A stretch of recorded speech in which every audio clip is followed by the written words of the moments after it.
On the deck, my name is Adam Orduna. This is my mom, Gina. My son is the journalist. And she is the amazing enthusiast. Oh, I like the word amazing. I'll take amazing. Well, it's a beautiful day outside it's today. Gorgeous. This is our real deck, and it's nice on our deck. It is amazing. It and is. So, I need a margarita. Yeah, I might have to join you on that. No, you got to coach tonight. Well, we'll see. Maybe after the game. After the game. All right. All right. With that, we want to continue on with college football. Yes. And we are going to be talking about our favorite conference, yes, the Big 12 Conference. I almost said the damn blasted Pac-12. Yeah, no. Because I've been hating on them. No, yes, try that again. Exactly. Say it again. That Big 12 Conference. Thank you, the Big 12 the Big 12 Conference. Thank Yes.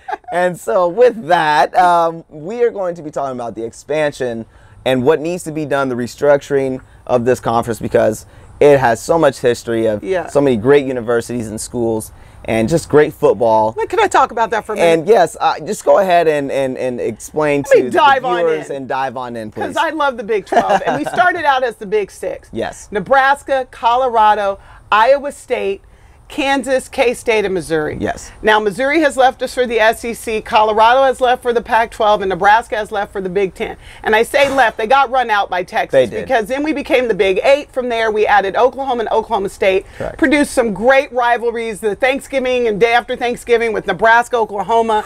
We had a great contract with the Orange Bowl, and our winner every year got to go down to the Orange Bowl. My brother, your uncle, has an Orange Bowl jersey. It's super back-to-back years. I mean, we had this great tradition. It was just good smash mouth. It gets cold here. We run the ball. We used to run power options, Switzer, Osborne. Ooh. I mean, it was just good stuff. And then you'd root for the Tigers. They bring up Brad Smith. And then you had Bill Snyder come in and make K-State relevant. Michael Bishop eating them up. Yes, you know, Darren so Sproul. Robertson. Yeah. So we just had this great conference. And then we did an expansion. And we went from the Big 8 to the Big 12. Right. And we welcomed in Texas A&M, Texas, yes, Baylor, Texas Tech, and Texas Tech. Yes. So we welcomed in 4 Texas schools, and it was good. We went from being a dynamic conference to a power conference. Correct. And it was good for a while. But yes. some people got greedy, and we didn't want to share the money, right? I'm just telling the history of it. That's and we ran off a really good school, a foundational school in Nebraska, and they went to the Big 10. Just to be clear, everybody does equal revenue sharing but us. Yes. So that's something that when we're talking about this, we need to talk about that. Yes. Because the main issues of what's going on here. Yes. And like Bill Snyder said, it shouldn't just be about money. Right. But if it shouldn't be about money, then everybody needs to put the money even on the table and then move forward.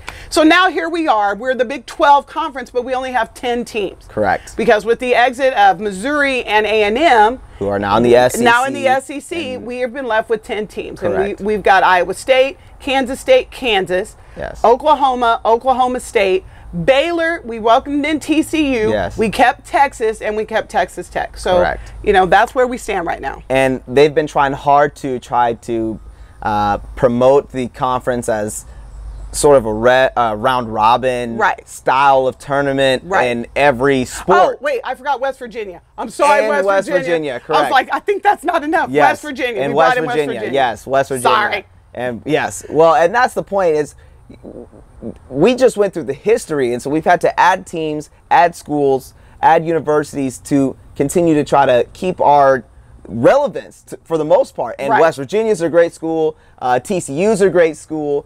These are schools that do help our conference. And so we are happy to have them. But now we need to do more to beef up the conference. We need stronger schools, more schools that are going to attract money and be able to provide financial stability and fan base and facilities for our fans to go and for their fans to receive. And so, again, equal revenue sharing. That way everyone can benefit from it. And so there are some schools out there we want to talk about. We're going to talk about basically the AAC schools here. Yes. And so there are some schools that we are interested in. Yeah. And our top 3 schools, at least for me, at this point, as we move forward, we still have time left here. We've got Cincinnati, Memphis, and we've got Houston. And so those 3 schools are great schools that will add to the Big 12.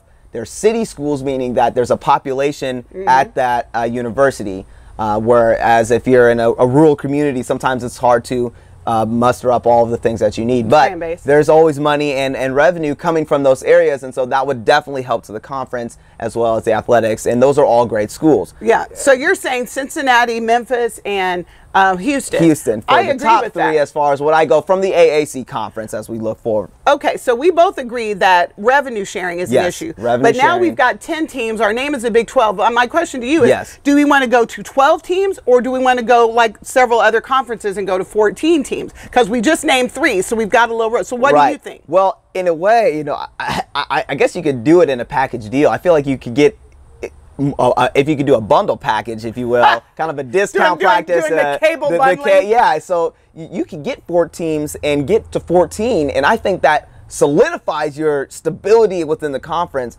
You can go to 12 to start out just to get some guys in there to fill in, so you do have 12, which I think you can do that. But I would like to see 14 if we could. So you want to see 14? I would like to see 14. You know, I've been going back and forth on this, on the number of teams. We both agree on revenue share. On the number of teams, I would not mind the Big 12 staying at 12. Okay. I could be okay with this being 14 because we'd have to match some other conferences. Yes. But I think 14 maxes you out because you're going to lose the ability to have these every year rival games. Sure. You know what I mean? You're going to get your divisions within your conference so big Right. that it doesn't become interconference Does dilute play. a little bit of the You know what I conference. mean? So for me, I'd be okay with Sure. 12.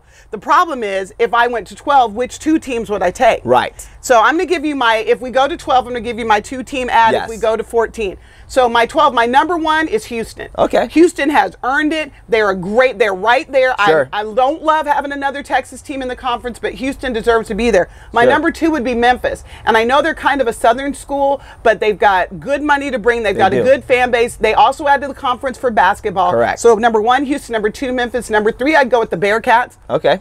I think they're great. And number 4, a team we haven't mentioned, is I'd probably go after UConn. Okay. Yes. I mean, football, the Yes. Huskies are a little iffy, but they're a great basketball school, Right. and we can balance out the conference and football they've got a basketball. great fan base for that. 100%. And that makes a lot of sense, especially with West Virginia already kind of being in that area. on that area. Well, So- and for me, I guess the reason why I do go 14 is just for the fact that it now allows you to bring in those 3 teams on top of another big school. And then that way, every team has a chance to play somebody good. And it's not just, you only get so many games.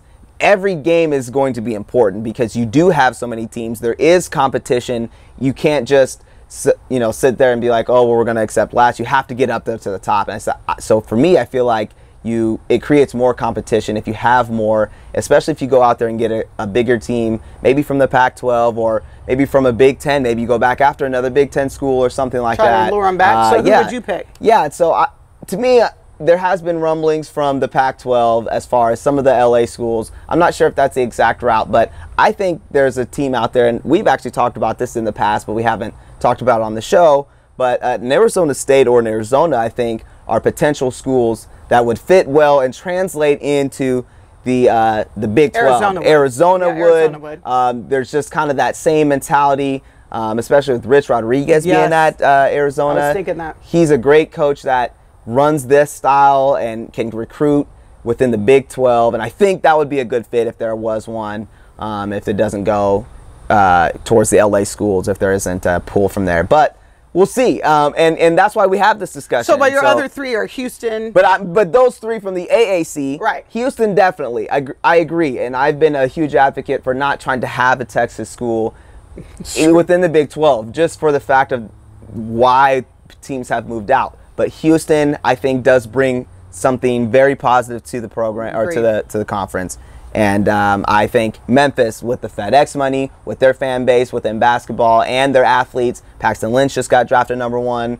They played KU last week, and that's a potential Big 12 matchup that I think you could definitely see. And then, yeah, Cincinnati, I just love it for the city atmosphere and for the fact that they are good in basketball, and they do offer quite a bit in football. Well, and every couple of years they come up with a decent football team. Exactly. So, and then, like you said, an outlier in UConn would be a good team. You just never know. So if you had to pick UConn, let's say you got your big 3 and you had to pick UConn or UCLA, who would you take? Oh, well, UCLA. That's just, I mean, that's a historic program, and that's good. So, well, with that, we've got a lot more with college football. There's a lot to say about it. We just tried to do a cram session for you guys to just let you know how it goes with what we think on the Big 12 and what they need to do to expand. They need to revenue share and get to 12 teams quickly. At least 12 teams, and we'll see what happens from there. We'll see what happens. So, thank you for joining us. We'll see you next time, folks.